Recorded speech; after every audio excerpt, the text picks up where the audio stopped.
This is News 25 with Deanna O'Donnell. News 25, local news you can count on. News is brought to you by J.K. Nelson Law. Call 727-9900 today for your free consultation. If you need a lawyer, you need Nelson. Thanks for tuning in to News 25. It's Tuesday, June 23rd. I'm Deanna O'Donnell. Well, black smoke could be seen for miles around today when a recreational vehicle caught fire next to a structure just off Homestead Road. Luckily, no injuries have been reported, but that RV parked outside a home on Cactus Street in Pahrump was heavily damaged by fire this morning.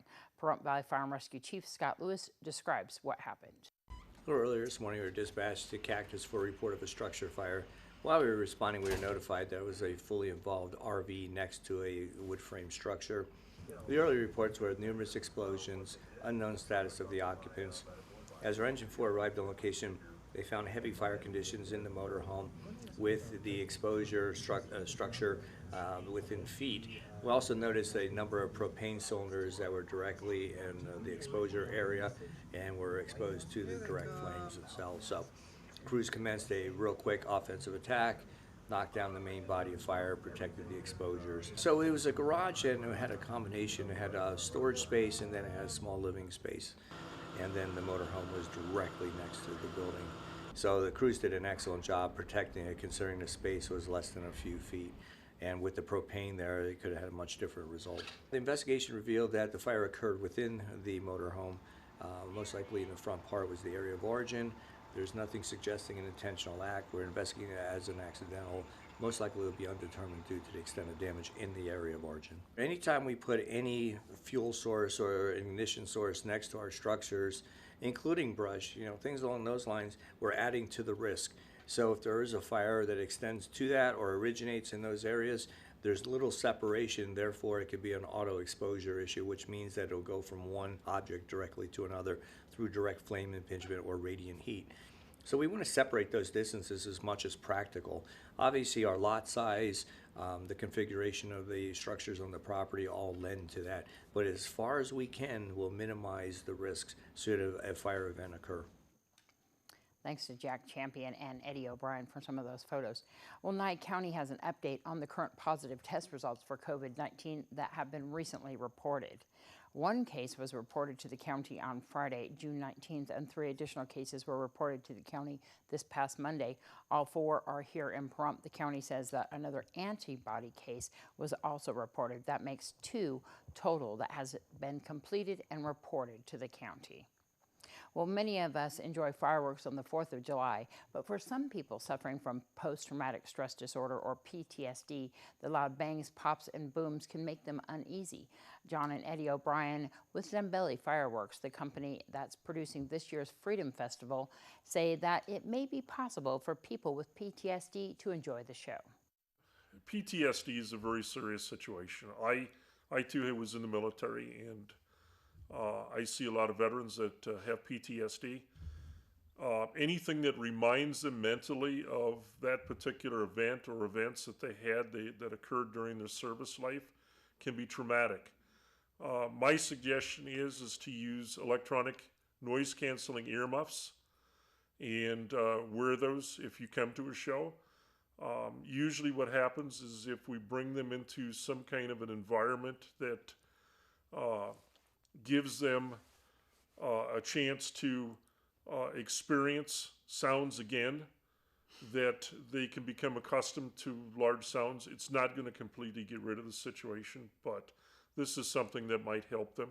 But not only that is, like, if you don't want to get the electronic noise canceling headset, okay, simple ear plugs can work out just as well, but the electronic headset does benefit you, as well as there is a lot of concussion. I will say there is a lot of concussion in the show, which means there's a lot of potential in the sky, and you can feel it. If you can't feel it, it's not a finale. That's what my motto is. It has been for the last 5 years. So just try and breathe, put those earplugs in, and enjoy the show. And if you have any issues, then just walk away and stop trying and to then do it also, to the best like you said, put the earbuds in with the music to KS radio. Exactly. Yep. And listen to the music. Relax, listen to the music, and watch the show. Yeah. Well, Apple says it will use its own chips to power the next generation of Mac computers. Home sales fell more last month than economists had expected, and Gilead Sciences is working on an inhaled version of a popular antiviral drug. Here's Angela Miles. Topping our news, big news out of Apple's Worldwide Developers Conference. The tech gadget maker will use its own chips in future Mac computers. Up until now, Apple was a huge user of Intel chips.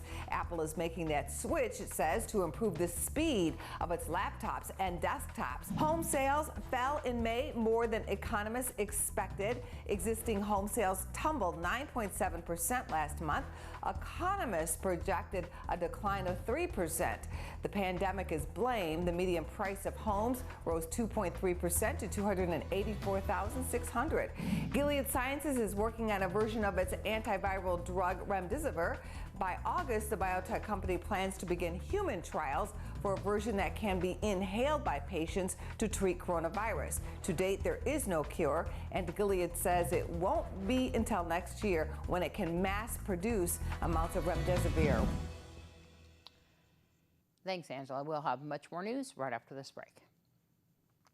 You're watching News 25, the most recognized and farthest reaching local news in Nye County. News 25, local news you can count on.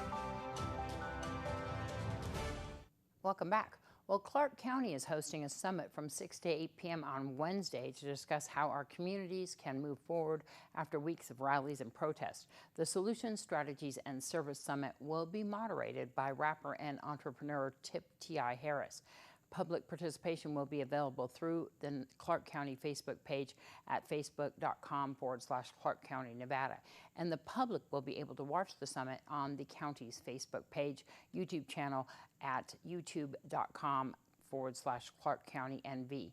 Also on Clark County Television, CCTV, and the county website at clarkcountynv.gov.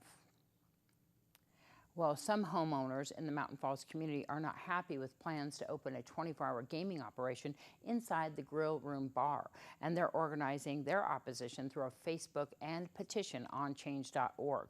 Derek Fowler lives in Mountain Falls. He says 24-hour gaming is not a good fit for their neighborhood.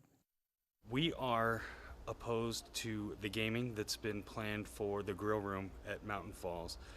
There are plans in place for a 24-hour Dottie's style establishment in the Mountain Falls Grill Room, and myself and quite a few neighbors are opposed to this. We're opposed to it for quite a few reasons. Our biggest reason is safety. 24-hour gaming lends nothing to this community. All it does is increase crime and increase risk for drunk drivers, for less than desirable people coming into the neighborhood at 4 o'clock in the morning. There's just nothing good that's going to come out of that. Nobody's against gaming, and we certainly don't have a stance for or against any of the other proposed changes to the management or anything else that entails. It's just gaming, and it's especially the 24-hour thing. Taylor Morrison leased this out and notified their employees that they would be temporarily laid off and that they would have an opportunity to reapply for their jobs under the new ownership, and also asked their employees not to tell anyone. I was lucky enough to catch wind early enough to organize this opposition, and we are working actually with the future operator who has been responsive, and he's a good enough dude, and I think that he'll do well there without gaming. He told me that he plans to have 5 bar top games and then 10 machines spread out through the bar area. Our HOA did not notify us of this situation. We aren't sure why. We're still getting to the bottom of that. We only learned this 3 days ago now. So I put up a poll on the Nextdoor app Friday night. We have almost 250 respondents, 70% of which are opposed to gaming in our neighborhood. Like 19% are for gaming in our neighborhood, and something like 10% are indifferent. we're starting to organize, and we've got a Facebook group called Stop Gaming MT Falls. There's also a change.org petition up with over 100 signatures in 24 hours. We're meeting tomorrow evening, Wednesday, June 24th at 7:30 p.m. here in Mountain Falls at the big park with the Jungle Gym on Mountain Falls Parkway to try and organize our opposition. The owner of Stage Stop, the proposed operator of the new grill room, will also be joining us. I thought it was important that we open a dialogue with him right away and make sure that he knows that we're here to work with him, not necessarily against him. We want to welcome him to this neighborhood with open arms, just not with gaming in hand. And tomorrow here on News 25, we'll hear from a representative of Mountain Falls and get their side of the story. News 25 will return right after this break. You're watching News 25, brought to you by Mountain West Lawyer, Injury Attorneys, 727-9500. News 25, local news you can count on. For many couples, COVID-19 measures mean a lot more time together, and being in the same house with your significant other day in and day out can sometimes lead to arguments. Cleveland Clinic's Dr. Scott B. says it's a good idea to take some time, cool off, and come up with a recovery plan after a disagreement. If we could notice that, when we're in the heat of an emotion in a conflict, that's maybe not the best time to absolutely resolve it. We may say some things that we regret or are hurtful. If we could develop a plan on how we recover quickly after that, endorse similar values and interest in protecting one another, in finding shared solutions, that might be ideal. What we do after an argument can have a lasting impact on the health of our relationships. In fact, a recent study shows when people take action by apologizing or seeking outside help, relationships fare better in the long run. Dr. B says other behaviors like avoidance have the opposite effect. Things like criticism, defensiveness, contempt, or stonewalling, which is a refusal to engage in problem solving. If you notice those are growing in your relationship, you do want to take some steps. If you value that relationship, and if you value being happy instead of being right, sometimes we have to, humble ourselves and say there's some things I can learn and some things I can modify. Dr. B says conflict resolution takes practice, but if we can work on our skills or enlist the help of a counselor, it can help. He says once couples start getting hostile or detached, it creates real problems and people have a hard time finding their way back. We're reflexively, emotional, we're reflexively human, and we still have to find ways to acknowledge that I might, run off the rails a little bit, but I'm really interested in recovering, and maybe we could practice ways of doing that or get some professional help if it's really starting to become an interference in how you maintain intimacy in a relationship. Dr. B says it can be hard to know exactly what to do after a dispute because problem solving isn't something we typically rehearse, but he says those who are active in resolving conflicts seem to recover quicker emotionally than those who use a passive approach. Well, there's a new option for medical care right here in Pahrump. Silver State Health Services, headquartered in Las Vegas, is now accepting patients right here in our area. Doug Self, Chief Financial Officer for Silver State Health Services, says they're able to provide a wide range of services. Silver State Health Services was formed in 2017. We are a federally qualified health clinic, which means we see all kinds of patients, including patients with traditional health insurance. We also see patients without health insurance. It allows us to see patients on a sliding fee scale based on their income level. If someone's at the poverty level or below, their charge for the physician's visit is only $30.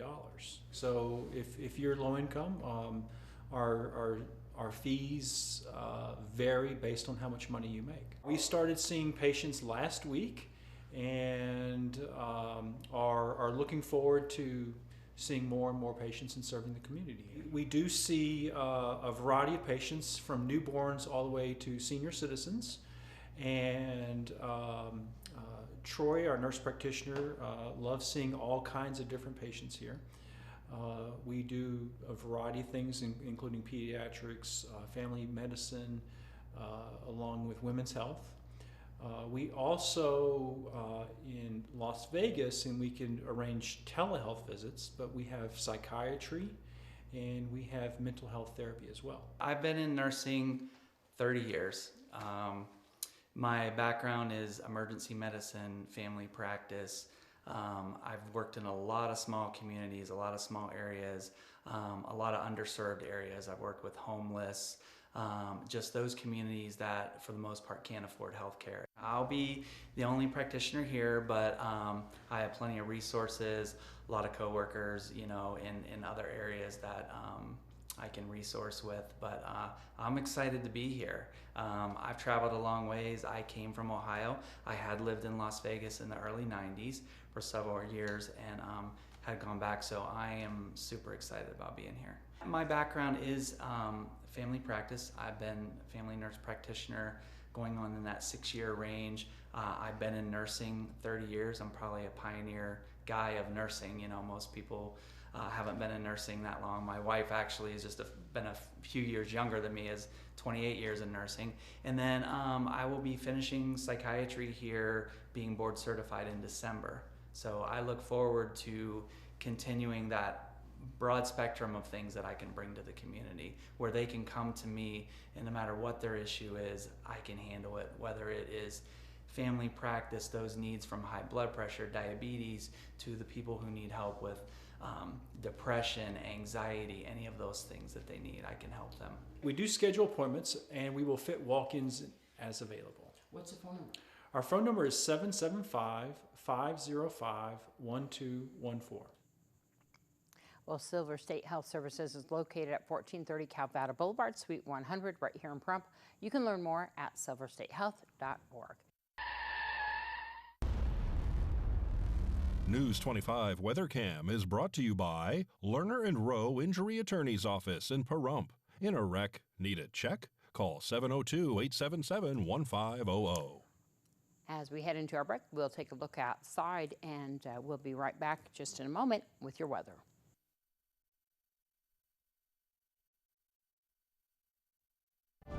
News 25 weather is brought to you by Dairy Council of Nevada. The splash of cream in your coffee, the dollop of sour cream on your burrito, the melted toasty cheese on your pizza. Undeniably delicious, undeniably dairy. Enjoy what's real. Hello and welcome back to News 25. I'm Michael Donohue. Today's weather. In Las Vegas, we had a high of 110 degrees with a low of 81. 120 for the high in Death Valley, their low is 87 degrees. 109 the low of 73 in Amargosa. 104 a low of 70 in Beatty. 97.63 in Goldfield. 95.62 in Tonopah. 97 a low of 59 in Carson City. 100 degrees for the high in both Fallon and Fernley. A low of 63 in Fallon and 64 the low over in Fernley. Now today in Pahrump, we saw sunny skies. Our high today was 106 degrees.